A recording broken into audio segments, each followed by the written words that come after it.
Kalau orang supaya malas gereja lagi, terus duduk kok hanya sekedar cari perhatian, dong tidak ke gereja sementara kumpul-kumpul begitu, minum-minum sopi, terus saya sampai, saya bilang, buat apa? Namanya Bapak, ada perjamuan ini Bapak. Saya marah itu, marah betul-betul marah.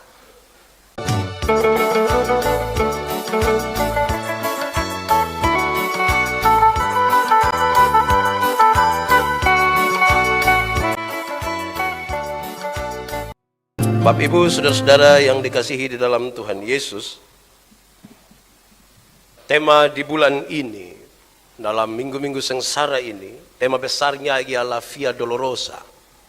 Dan untuk minggu hari ini, Majelis Jemaat menetapkan untuk temanya itu ialah perjamuan terakhir sebagai peringatan akan aku Yesus itu. Pembacaan yang disampaikan kepada saya itu terambil dari Injil Matius pasal 26 ayat 17 sampai ayat yang ke-29. Injil Matius pasal 26 ayat 17 sampai ayat yang ke-29. Yesus makan Paskah dengan murid-muridnya. Pada hari pertama dari hari raya roti tidak beragi, datanglah murid-murid Yesus kepadanya dan berkata, "Di mana engkau kehendaki kami mempersiapkan perjamuan Paskah bagimu?" Jawab Yesus, "Pergilah ke kota kepada si Anu dan katakanlah kepadanya, pesan guru, waktuku hampir tiba. Di dalam rumahmu lah aku akan merayakan Paskah bersama-sama dengan murid-muridku." Lalu murid-muridnya melakukan seperti yang ditugaskan Yesus kepada mereka dan mempersiapkan Paskah. Setelah hari malam, Yesus duduk makan bersama-sama dengan ke-12 murid itu. Dan ketika mereka sedang makan, ia berkata, "Aku berkata kepadamu, sesungguhnya seorang di antara kamu akan menyerahkan aku." Dan dengan hati yang sangat sedih berkatalah mereka seorang demi seorang kepadanya, "Bukan aku ya Tuhan."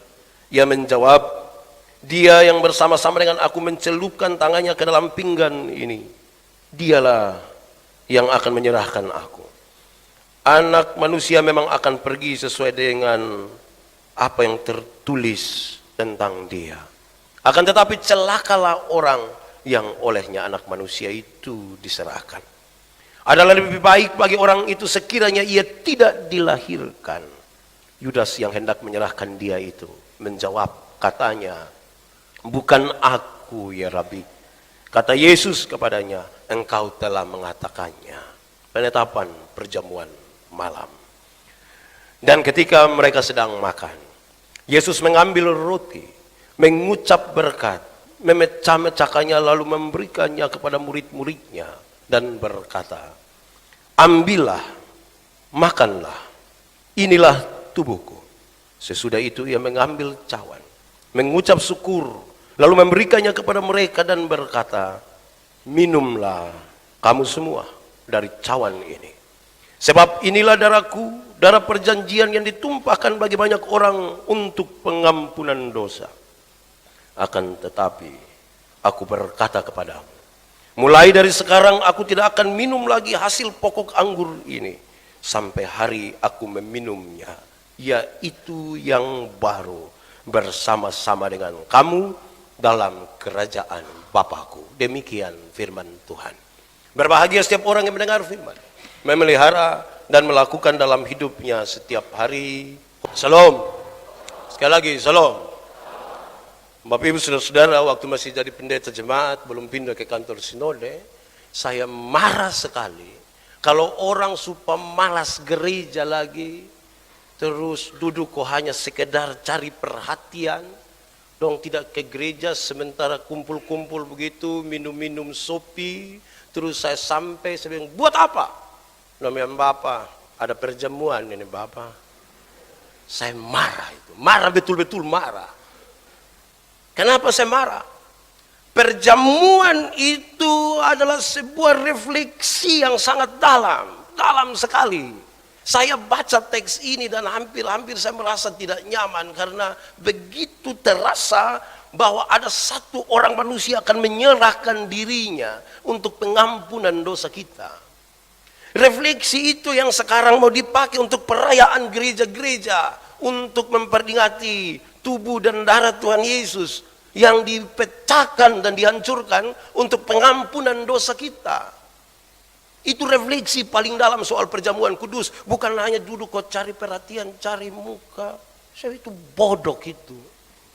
Membodoh itu. Jangan cari perhatian kalau pakai kata itu. Cari kalimat lain. Cari kalimat lain. Karena itu refleksinya dalam sekali. Saudara tahu bahwa kita sendiri tidak bisa menggantikan diri kita. Tapi Tuhan menggantikan kita. Orang yang paling kita kasihi, orang yang paling kita cintai sekalipun. Kita punya istri itu kalau dia mati, orang menangis, kita juga menangis. Orang kas mandi dia, kita juga mandi. Dong kas pakai pakaian, kita juga pakai pakaian baru. Dong kas masuk di peti, kita mau masuk, ikut. Bawa pi kuburan, kita ikut. Tapi pas kas turun di kuburan, kita lupi sendiri. Saya tidak ikut. Tapi Yesus ganti. Jadi itu pasca bangsa Israel, Keluaran pasal 12 ayat 1 sampai 28. Kenapa ada pasca bagi bangsa Israel? Mereka mengingat sekali peristiwa pembebasan ketika mereka 430 tahun dijajah di Mesir.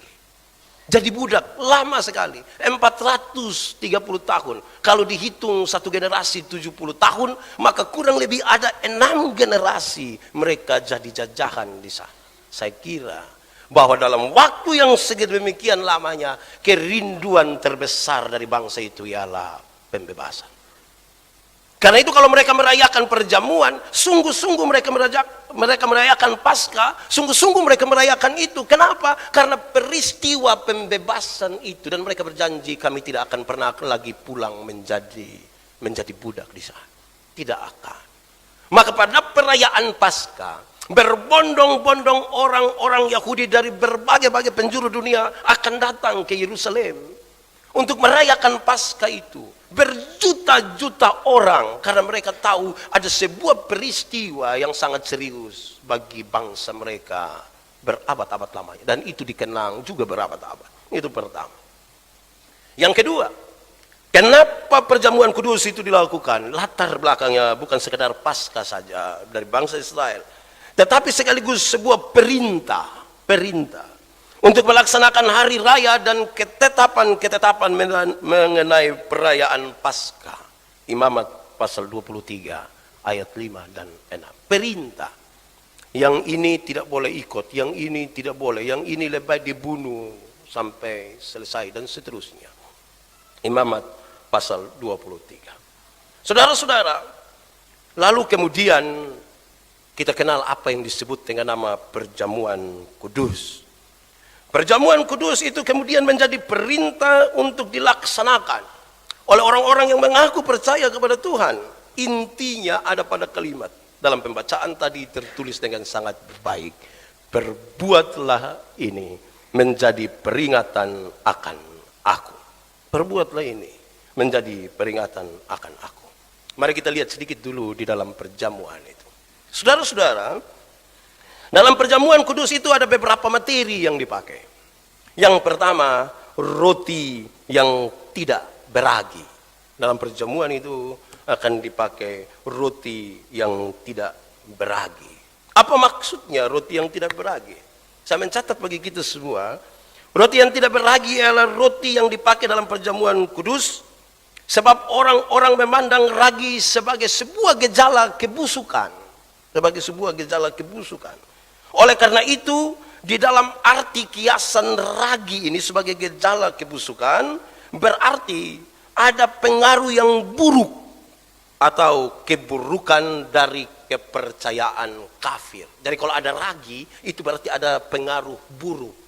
Pengaruh buruk dari kepercayaan kafir. Karena itu selama perayaan Paskah 7-8 hari itu, mereka tidak boleh makan roti yang beragi. Harus tidak beragi. Tidak boleh campur barang yang akan menghancurkan, membusukkan. Yang kedua, saudara-saudara, roti yang tidak beragi dimaksudkan sebuah peringatan akan tergesa-gesanya bangsa Israel keluar dari Mesir. Pada malam itu, ketika pembunuhan anak-anak sulung itu, ada ketakutan yang sangat mencekam. Tidak ada kesempatan lagi untuk mereka harus buat dengan baik. Mereka harus buru-buru keluar. Setiap kali ini dilakukan, mereka ingat sebuah peristiwa yang buat mereka harus keluar segera dari perbudakan itu. Itu yang pertama, materi yang pertama, roti. Yang kedua, anggur. Tapi anggur yang seperti apa? Itu juga penting. Kadang-kadang kita omongin orang, "Woi, jangan minum anggur, jangan minum sopi." Dia bilang, "Pak, kok Yesus sendiri bilang minum?" Apalagi dia bisa berbantah-bantah pakai. Berhenti minum, sudah ada tertulis, tambahkanlah. Lalu anggur seperti apa yang dimaksudkan? Alkitab menggambarkan 4 kata tentang anggur, supaya kita bisa bedakan mana yang dipakai di dalam perjamuan. Yang pertama disebutkan yayin. Itu tidak terlalu ingat, itu tidak apa-apa. Yayin itu apa? Itu istilah yang dipakai untuk sari buah anggur dan tahapan-tahapannya sampai difermentasi. Artinya istilah itu bisa dipakai untuk sari buah anggur, tetapi juga bagi anggur yang sudah difermentasi dan bisa bikin mabok sedikit. Itu dia punya pengertian. Itu kata pertama. Yang kedua dipakai kata tiros. Tiros itu apa? Itu sebuah kata yang berarti anggur baru, atau anggur yang baru dituai. Itu anggur baru. Anggur baru. Tidak tahu mau buat apa, pokoknya ini yang baru. Ketiga, kata yang dipakai untuk menjelaskan tentang anggur itu ialah sekar. Sekar. Apa itu? Itu pada umumnya diterjemahkan sebagai minuman yang memabukkan. Minuman yang memabukkan. Keempat, dipakai kata dalam Alkitab, dipakai kata oinos. Apa itu? Ini menunjukkan kepada pokok anggur. Oinos itu pokok anggur. Sekarang jelas mana anggur yang dipakai pada waktu perjamuan. Mana? Saya mencatat 2 hal yang menarik. Pertama, kitab-kitab Injil menggunakan kata oinos untuk menunjukkan kepada hasil pokok anggur berkenaan dengan perjamuan kudus. Pokok anggur. Anggur yang tidak difermentasi adalah satu-satunya yang disebut hasil pokok anggur. Jadi kalau sudah difermentasi itu bukan pokok anggur. Susopi itu. Itu alamiah sekali. Yang sesungguhnya dari anggur itulah yang dipakai. Yang mengandung kira-kira 20% gula dan tidak beralkohol. Tidak beralkohol. Kalau fermentasi, maka fermentasi itu merusak sebagian besar gula yang ada di dalam anggur itu. Dan mengubah apa yang dihasilkan oleh pokok anggur. Anggur yang telah difermentasi bukan merupakan pokok anggur lagi. Kemurniannya hilang. Keasliannya tidak ada lagi. Kedua, catatan ini. Perjamuan kudus ditetapkan ketika Yesus dan para muridnya sedang makan Paskah. Hukum Paskah di dalam Keluaran pasal 12 ayat 14 sampai 20 melarang adanya penggunaan ragi atau zat fermentasi apapun selama pekan Paskah. Selama pekan Paskah tidak boleh ada yang beragi atau fermentasi dalam bentuk apapun. Itu berarti waktu pertama kali mereka merayakan Paskah bersama Yesus atau perayaan Paskah Yahudi, tidak ada yang beralkohol di situ. Tidak ada. Dicatat lebih lanjut bahwa dalam Perjanjian Lama minuman yang difermentasi sama sekali tidak boleh digunakan di dalam rumah Tuhan. Sama sekali tidak boleh. Demikian juga para imam tidak diizinkan untuk menghampiri Tuhan dalam ibadah kalau dia minum minuman keras. Imamat pasal 10 ayat 9 sampai 11. Jadi betul-betul anggur yang murni sekali. Saudara-saudara, lebih dalam lagi, mari kita lihat. Dari situ baru kita omong barang lain. Apa itu perjamuan kudus? Apa itu perjamuan kudus? Arti dan tujuan perjamuan kudus. Saya baca untuk kita. Arti perjamuan kudus adalah makan roti dan minum anggur yang tadi. Roti yang tidak beragi dan anggur itu. Untuk mengingat Tuhan Yesus. Seperti yang telah diperintahkannya. Bahwa roti adalah lambang tubuhnya. Dan anggur adalah lambang darahnya. Itu diperintahkan untuk dilakukan sebagai peringatan dirinya. Karena itu, tujuan dari perjamuan kudus adalah mengingat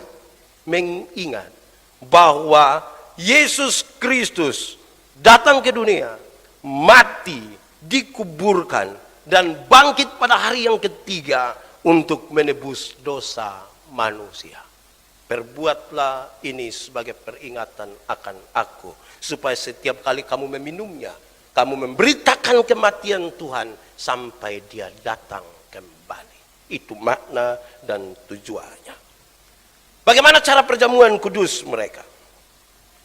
Berdasarkan teks ini, kita diajar, kita diinformasikan bahwa sakramen yang diperintahkan dan dicontohkan oleh Tuhan Yesus berakar pada perjamuan Paskah bangsa Israel untuk memperingati keluar dari Mesir. Ciri-ciri penting dalam ritus ini ialah, ciri-ciri utama dari perjamuan ini ialah, satu, makan malam bersama keluarga. Makan malam bersama. Dalam Keluaran pasal 21 ayat 10 tertulis dengan sangat baik bahwa menu makan malam itu berlimpah-limpah. Jadi ada makan malam, acara makan bersama keluarga. Para peserta makan boleh makan beberapa kali. Boleh makan saja, tidak apa-apa. Barang kita punya jadi makan saja. Makan beberapa kali. Bahkan harus menghabiskan daging anak domba yang dipanggang. Harus makan habis, jangan kesisa. Kalau besok pagi ternyata masih ada sisa, bakar sampai habis. Tidak boleh kesisa, makan sampai habis. Saudara-saudara, pembacaan tadi menjelaskan bahwa Yesus dan murid-muridnya sementara mulai dengan makan sama-sama di situ. Makan malam sama-sama. Kedua, ciri utama dari perjamuan itu. Kata makan dalam kebiasaan mereka itu biasa terdiri daripada kebiasaan Paskah mereka. Makan itu terdiri dari sayur pahit. Mungkin bunga pepaya.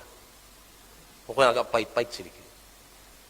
Sayur yang pahit, sayur hijau, dan semacam kuah. Saya tidak tahu kuah brenibon, kuah apa. Pokoknya kuah. Ada kuah di situ. Ini adalah makanan pembuka.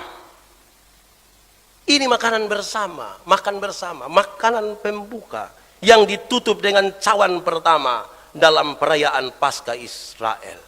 Lukas pasal 22 ayat 17. Makan bersama, tutup dengan cawan pertama.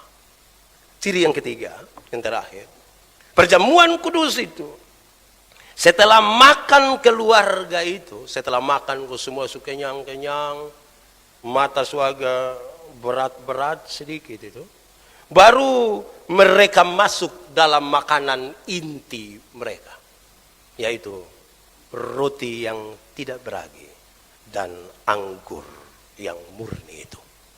Jadi acara makan-makan keluarga dulu, pesta dulu, baru masuk pada yang terakhir. Bagian kedua ialah makan roti yang tidak beragi. Maksudnya apa?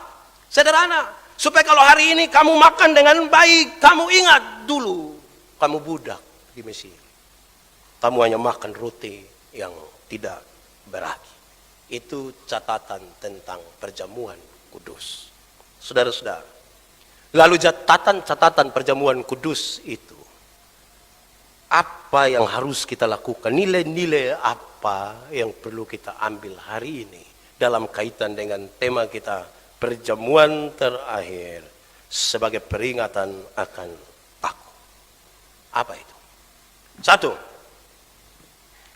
nilai utama dari persekutuan, dari perjamuan kudus itu adalah persekutuan sebagai keluarga Allah. Keluarga-keluarga yang duduk dan makan bersama. Murid-murid itu tidak semua mereka adalah orang-orang bersaudara kalau kita belajar dari teks tadi. Tetapi sekarang mereka duduk makan bersama-sama, tidak boleh ada permusuhan di antara mereka. Tidak boleh. Bersaudara-bersaudara tidak boleh bermusuh. Bersaudara tidak boleh berkelahi. Bersaudara tidak boleh bermarah. Baru kita pantas duduk makan bersama dalam perjamuan itu. Kalau tidak kita munafik. Sekarang periksa. Hubungan kakak adik dong ada baik kok. Hubungan dengan tetangga baik. Kalau tidak baik jangan makan perjamuan kudus. Dalam persiapan perjamuan kudus. Kita diingatkan. Sebelum masuk kepada ini larangan. Dia kasih tahu, hendaklah masing-masing orang yang akan masuk dalam perjamuan kudus, hendaklah dia menyadari akan dosa dan kesesatannya. Sadar sedikit. Sadar. Ini sadar semua. Sadar. Sadar terus merendahkan diri di hadapan Tuhan Allah. Merendahkan diri di hadapan Tuhan Allah. Yang kedua, dari setelah sadar dan merendahkan diri, hendaklah setiap orang yang akan mengambil bagian dalam perjamuan kudus, harus dia bertanya pada dirinya sendiri, apakah dia percaya bahwa Yesus itu telah menebus dosa-dosanya. Percaya atau tidak? Kalau tidak percaya tidak usah. Percaya atau tidak? Kalau percaya datang. Kalau tidak percaya tidak usah. Percaya datang ikut pertemuan, tidak percaya tidak usah. Pak Pendeta masa turun kita tidak ikut gereja? Iya, maksudnya supaya kita memahami dengan baik hal-hal ini. Ketiga dia bilang begini, bagi setiap orang yang akan mengambil bagian dalam perjamuan kudus, haruslah memeriksa diri. Apakah kita berkehendak untuk menyatakan syukur yang benar kepada Allah dan hidup sebagai anak-anak Allah? Periksa diri dulu. Kita ini kadang-kadang tidak periksa diri, kita periksa orang lain pun diri. Khotbah tidak ditujukan kepada khotbah datang, ini khotbah tidak kena saya, kena Pak Lulu. Dia lewat saya pun kepala saja. Periksa diri. Nanti setelah periksa itu baru dia bilang begini. Hendaklah orang-orang yang akan disebutkan ini menahan diri terhadap perjamuan itu. Satu, yang tahan diri sedikit pada perjamuan, jadi ikut dulu. Siapa itu? Satu, mereka yang mencela firman Allah dan sakramen-sakramennya. Yang mencela firman Allah dan sakramen-sakramennya tidak usah turun dalam perjamuan kudus. Tidak usah. Karena ini kita memperingati akan Yesus. Kalau mencela firman, sama. Bosom pipi gereja just sama. Saya tidak pergi gereja, ada pemarah dan siapa coba. Daripada lu pergi gereja model sama ke apa kok. Gitu, Yang mencela begitu tidak usah. Begitu. Yang kedua, mereka yang menyembah berhala dan patung-patung.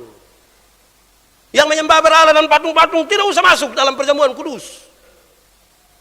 Karena ini sebuah peristiwa penyembahan satu-satunya yang ditujukan kepada Yesus Kristus juru selamat, bukan kepada apapun.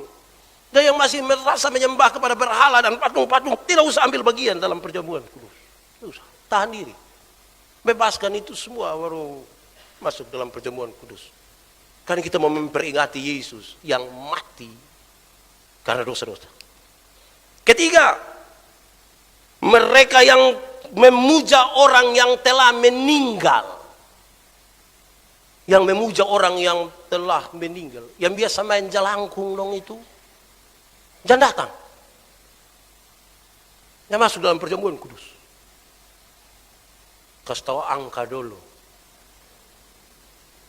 24 kok 42. PIC salah. Ketiga, yang percaya pada yang percaya pada kekuatan rahasia. Yang pakai obat itu. Yang pakai obat nona. Soalnya boleh masuk dalam perjamuan kudus. Di sini ada yang pakai obat nona. Saya rasa tidak ada di sini nih. Obat nyong saja. Tapi kalau dia pakai obat asma tidak apa-apa itu obat juga. Tapi yang percaya pada kekuatan rahasia tidak boleh. Yang bersumpah palsu, tahan diri, tidak usah ikut perjamuan.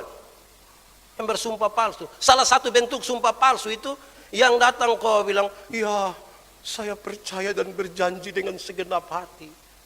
Bikin muka sedih-sedih, berfoto, kirim di kampung supaya orang tahu dia ada CD. Tapi as itu dia tidak pernah injak gereja, itu sumpah palsu. Yang bersumpah palsu jangan ambil bagian dalam perjamuan kudus. Kan itu sumpah palsu. Kalau sumpah itu as itu. Sumpah saya tidak ambil, saya hanya pindahkan saja. Itu tidak pantas itu. Sumpah ini tidak gusur. Hanya saudara yang bilang, oh saya tidak bilang. Yang bersumpah palsu tidak boleh. Yang apa lagi? Yang menimbulkan perpecahan dalam jemaat. Kan ini makan keluarga ini. Yang menimbulkan perpecahan dalam jemaat, jangan ambil bagian dalam perjamuan kudus.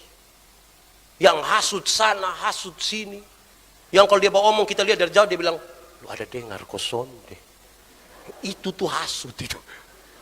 Coba angkat tangan yang biasa menghasut. Di sini sonde, di sini omong terus terang saja.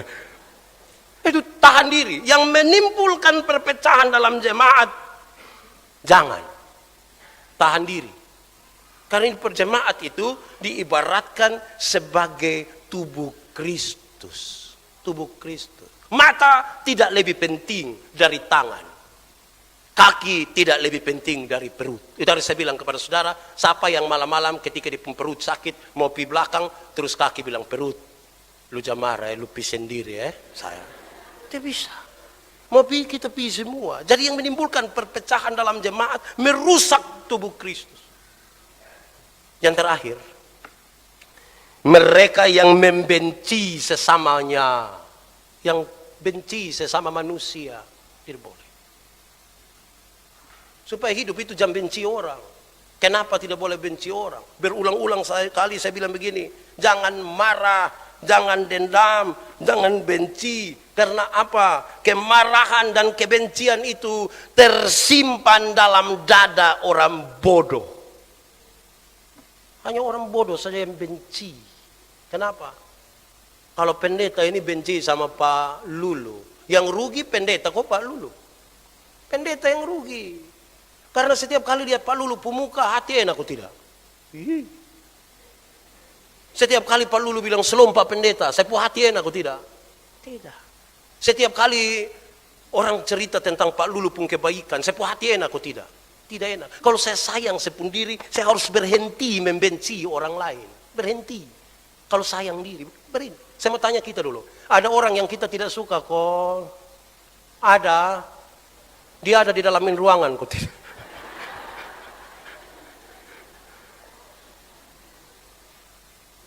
Berhenti membenci. Saya pernah kasih contoh saudara, kalau kita benci orang tidak beres.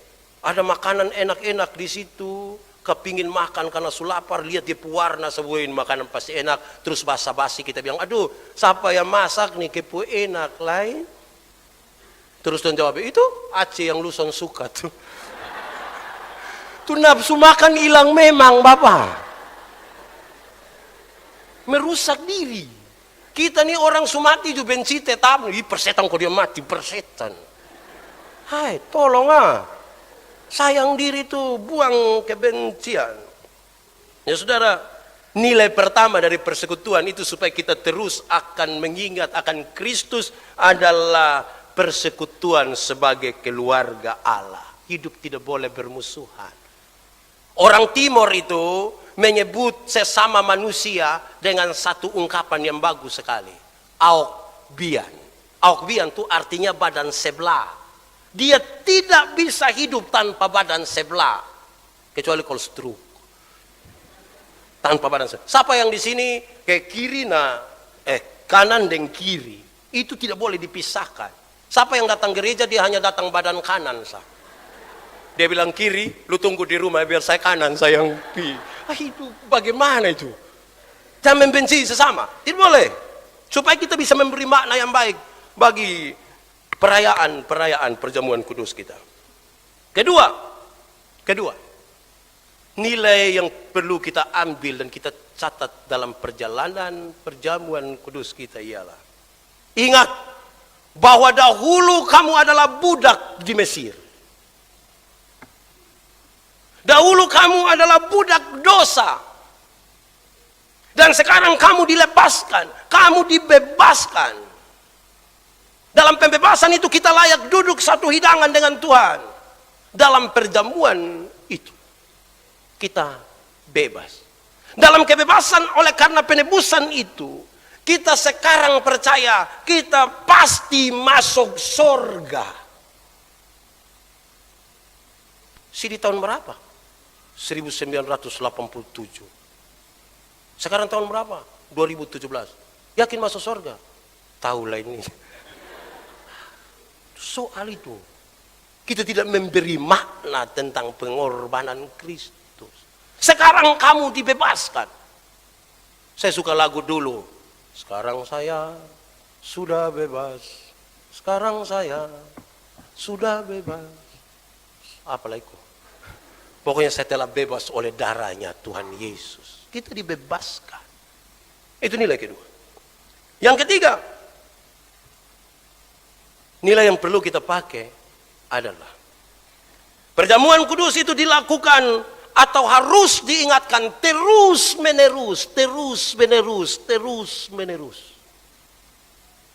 Itu yang bangsa Israel buat berabad-abad lamanya setelah pembebasan itu. Terus menerus.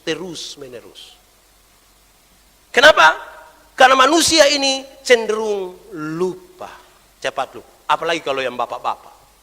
Saya biasa berkhotbah, kalau soal keluarga, saya bilang begini. Ada pola yang sedikit Tuhan tinggalkan, yaitu laki-laki itu cenderung cepat lupa. Dia baru kunci oto begini, jalan 30 langkah terus dia bilang, tahu su kunci oto kok belum? Dia kembali lah. Cepat lupa. Makanya banyak laki-laki sering lupa. Kalau dia di luar rumah dia lupa kalau dia ada istri. Itu dia pembawaan begitu itu. Dia cenderung cepat lupa. Sementara yang ibu-ibu itu ingatannya tajam sekali. Setajam silet. Kalau ada suami bilang, saya tidak pernah marah saya pu istri. Pasti yang protes duluan dia pu istri. Tidak pernah marah apa? Kok pernah di mana mama? Yang itu hari itu. Yang mana? Yang tahun 1960. Waktu itu mama masih ada tuh yang di ruang. Detail sekali itu. Gitu ya. Harus diingatkan terus menerus. Nah, dalam tradisi gereja Masehi Injili di Timor, perjamuan kudus dilakukan setiap 3 bulan sekali. Maksudnya apa? Ada juga gereja yang lakukan tiap minggu, ada yang beda-beda lah. Soalnya sekarang adalah bagaimana kita diingatkan terus menerus. Gemit pakai 3 bulan sekali, supaya kemudian perjamuan kudus itu dianggap sedikit istimewa. Tidak seperti biasa. Sebab kita ini kalau sebiasa itu, saya lihat anak-anak dong kalau dulu baru pegang, kayak kita juga orang tua juga, baru pegang HP pertama kali itu begini. Tidak angkat muka, tidak angkat tangan. Sekarang dong SMS begini. Habis itu baru ternyata dia salah kirim. Begitu. Dulu kalau baru pertama kali bawa motor tuh mata tertuju ke depan. Barani orang panggil dari kiri bilang, kok? Dia, iya motor serong kiri. Kalau terus kan santai, lepas tangan, biasa gitu. Dari kita bikin dia begitu supaya sedikit kita rasa istimewa. Pesta tuh makan. Di pesta tuh ada makan. Tiap hari juga makan. Tetapi ketika kita menyebut pesta, makan juga. Tetapi dengan cara yang sedikit berbeda. Pakaian juga beda, semua beda. Minggu depan, orang ini akan nikah, kita diundang, kita akan mulai siap-siap pakaian, gitu ya. Kira-kira beta cocok pakai mana nih? Son cocok semua. Begitu. Begitu. Jadi kita siap, ada persiapan begitu untuk mau pesta, foto-foto sedikit begitu Senyum kurang bagus ini. Ya. Siap. Berbeda sedikit. Ya.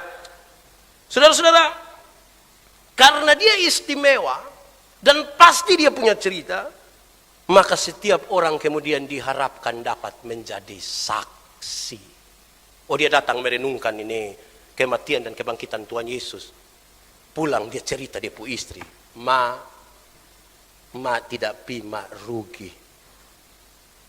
Karena dalam perjamuan itu kita bisa merenungkan ini semua. Jadi saksi. Terus mam tua bilang, seumur hidup lu berpisah kali. Datang lu nasihat saya ini. Saya perjamuan rumah karena sakit. Jadi harus jadi saksi Pulang cerita orang tentang kematian dan kebangkitan Tuhan Yesus. Cerita Yesus telah membebaskan saya. Bahkan kita ajak orang, mari menikmati keselamatan itu. Pertanyaan adalah, menjadi saksi Kristus itu gampang kok susah? Susah kok gampang? Banyak orang selalu bilang susah. Tadi saya bilang kepada saudara, masih dari pendeta jemaat berkhotbah tentang syukuran pernikahan. Saya khotbah tentang lidah. Dari itu khotbah ingin menjelaskan, dari satu lidah yang sama, orang bisa mengucapkan kata-kata berkat dan pujian. Tapi dari lidah yang sama itu orang bisa maki, bisa tipu, bisa segala macam. Terus ada dua orang bilang, memang lidah tak bertulang Saya bilang iya.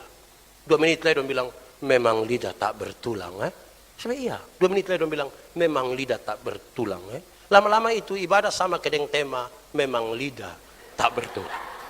Pas orang dua bilang, memang lidah tak bertulang saya bilang, lidah sekarang sudah bertulang. Pak, lidah tidak bertulang. Saya bilang, tidak, lidah sekarang sudah bertulang. Pak bisa jelaskan? Bisa. Bagaimana? Memang lidah tak bertulang. Tapi lidah menjadi bertulang kalau saya minta Bapak 2 orang datang lanjut ini khotbah. Maksud bertulang kok tidak? Itu dia pun tulang ngeri Bapak.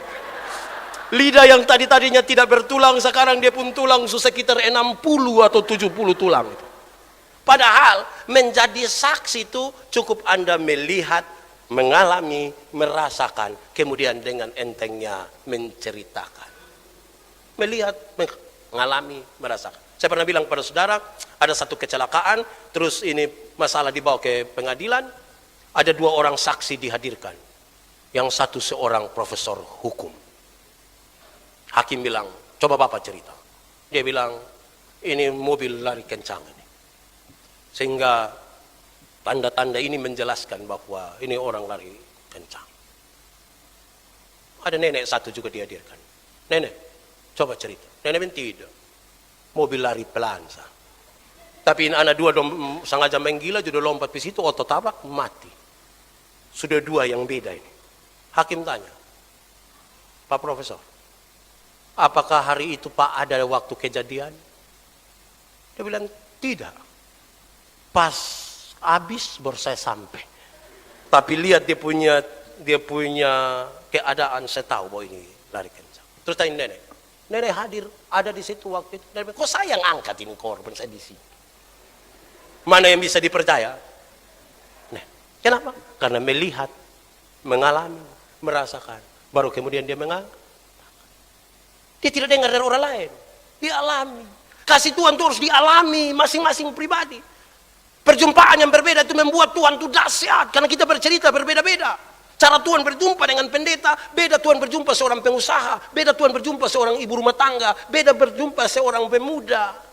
Supaya waktu kita berjumpa dan bercerita tentang perbedaan perjumpaan itu, kita sepakat ternyata Tuhan kita luar biasa. Tapi kalau kita pun cerita sama semua, sama kayak kita nonton film yang sama, pulang kita 2 cerita ulang itu film. Menjadi saksi, harus lihat, alami, baru rasakan.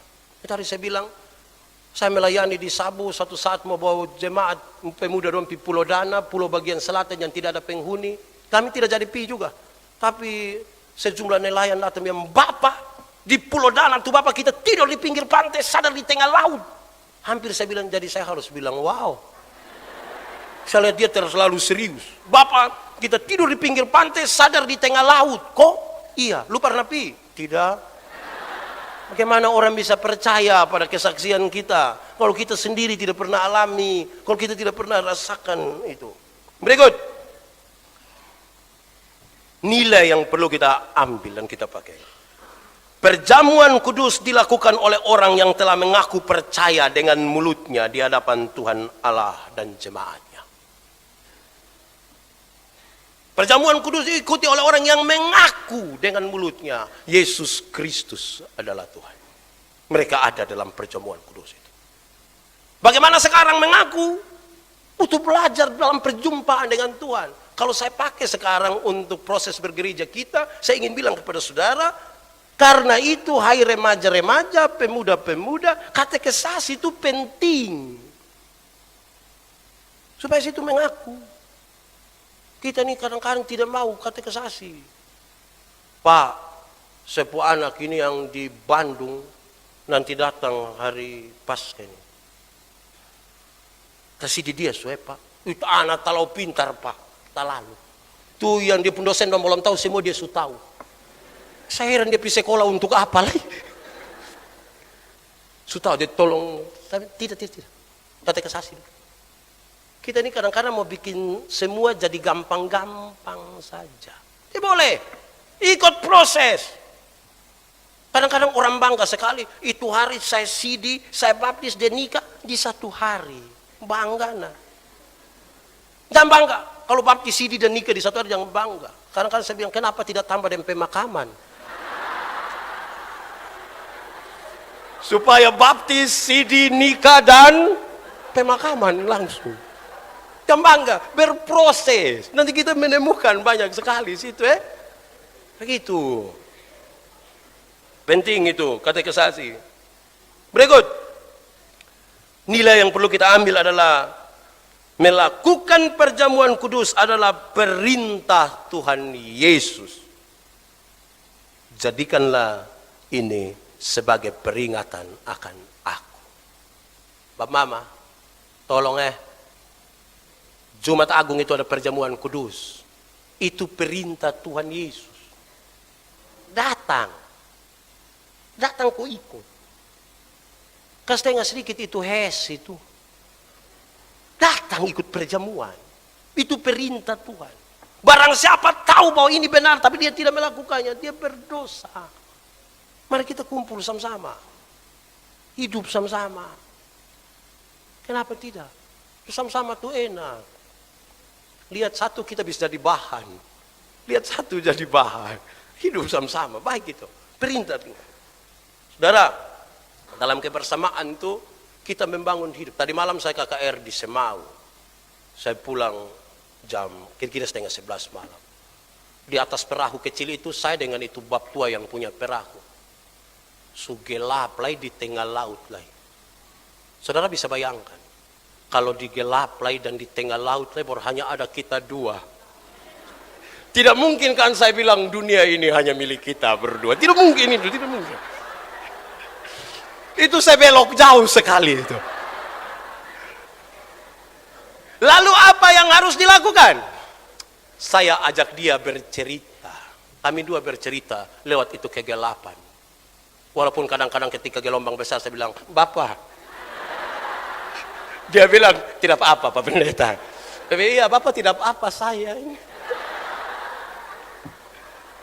Jadi bercerita tuh enak. Duduk sama-sama orang. Saudara tahu, kita mungkin suka menyendiri.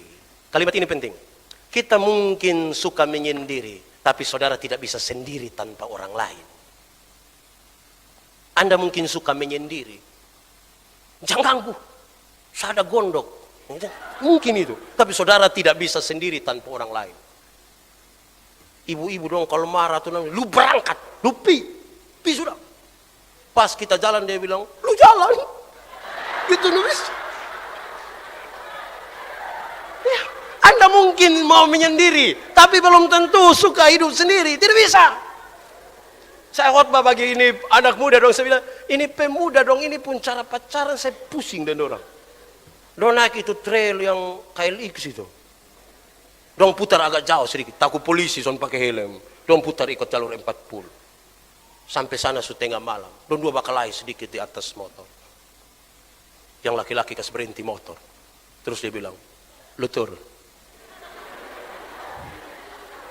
Nona bilang, Kak, lu turun. Waktu sampai di bawah, lu jalan sih. Kak, ini mah jalan. Waktu itu Nona bilang, biar beta jalan. Pas dia, lu mau kasih tinggal beta? Songke drama Korea saja. Kita mungkin sendiri, mau menyendiri, tapi tidak bisa hidup sendiri. Karena itu, mari gabung-gabung Kalau sejaga toko sendiri, jaga kios sendiri, mari kumpul-kumpul begini nih baik, Bapak. Kita pakai pakaian sendiri, kan rasa kayak karmana kok. Datang kalau lihat ame satu pakai rok bunga-bunga, baju garis-garis, sepatu kotak-kotak. Terus kita bilang, adi, kita bisa belajar dari persekutuan itu sesuatu lagu. Begitu, jadi hidup bersama tuh indah. Jangan. Oke, baik. Berikut. Nilai yang perlu kita pakai sebagai peringatan akan aku dalam perjamuan kudus. Melakukan perjamuan kudus berarti memberitakan kematian Tuhan Yesus sampai dia datang kembali. Kita duduk bersama-sama, kita bicara tentang perbuatlah ini sebagai peringatan akan aku. Terimalah, makanlah dan minumlah. Tapi ingatlah dan percayalah bahwa tubuhku telah dipecahkan bagi kamu. Dan darahku telah ditumpahkan bagi kamu. Setiap kali kita merenungkan itu, kita betul saya orang berdosa. Pada saat itu barang dijalankan tuh, itu betul-betul kita rasa kita ini berdosa. Saya berdosa betul Ternyata saya pun hidup di dalam ini tidak seindah saya pun penampilan di luar. Saya berdosa sekali. Saya tipu. Saya tidak kasih tahu. Saya merenungkan itu keadaan. Itu baik sekali. Terakhir, nilai yang perlu kita pakai sekarang. Peringatan akan aku. Dalam perjamuan kudus itu. Dalam perjamuan kudus, kita merayakan persekutuan antara satu anggota dengan anggota lain. Tetapi juga kita merayakan persekutuan kita dengan Tuhan Allah. Ini refleksinya bagus. Siapa yang mengaku dekat dengan Tuhan Allah, dia peduli pada lingkungan di mana dia ada. Yang mengaku dekat dengan Tuhan Allah, dia baik dengan sesama manusia. Yang mengaku punya iman kepada Tuhan Allah, itu dinyatakan dalam hubungan-hubungannya sebagai manusia. Ini sebuah refleksi yang sangat bagus, sangat baik bagi kita semua.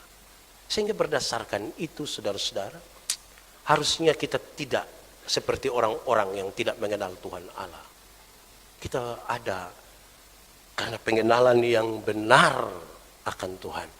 Dan karena itu tiap-tiap waktu bukan saja kita diingatkan, tapi kita berefleksi untuk membangun hidup ini lebih berkenan kepada Tuhan sambil menanti kedatangan Kristus yang kedua kalinya untuk menjemput saya dan saudara. Tuhan memberkati kita dengan firman-Nya.